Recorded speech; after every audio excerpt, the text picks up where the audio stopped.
রাজধানীর উত্তরায় milestone school and college ক্যাম্পাসে বিধ্বস্ত হওয়া জেটটি এক ইঞ্জিন বিশিষ্ট হালকা ওজনের যুদ্ধবিমান, যেটি তৈরি করে চীনের চেংডু এয়ারক্রাফট কর্পোরেশন। অভ্যন্তরীণ ব্যবহারের জন্য চীনে এটি জে-7 নামে পরিচিত, তবে রপ্তানির সময় এর নামকরণ করা হয় F-7।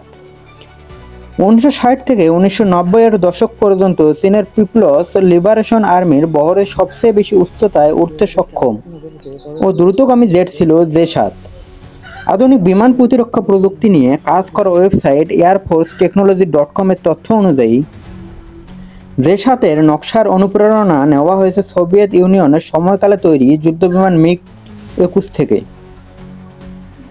Aero space global news বলছে, এই ধরনের জেট সারা বিশ্বে আকাশ প্রতিরক্ষা, বহুমুখী অভিযান ও পাইলটদের প্রশিক্ষণের জন্য ব্যবহার হয়। তবে নতুন প্রজন্মের যুদ্ধবিমানের চেয়ে এর দুর্ঘটনার হার বেশি। এর কারণ পুরনো নকশার এয়ারফ্রেম, সীমিত নিরাপত্তা, আধুনিক ফ্লাইট নিয়ন্ত্রণ ব্যবস্থার অভাব।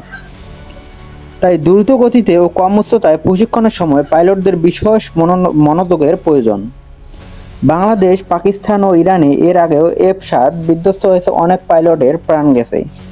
এবার বাংলাদেশের স্কুলের উপর বিধ্বস্ত হওয়ায় গেল প্রাণ, গেল অসংখ্য শিশু, যার প্রকৃত সংখ্যা নিয়ে এখনো ধোঁয়াশা রয়ে গেছে।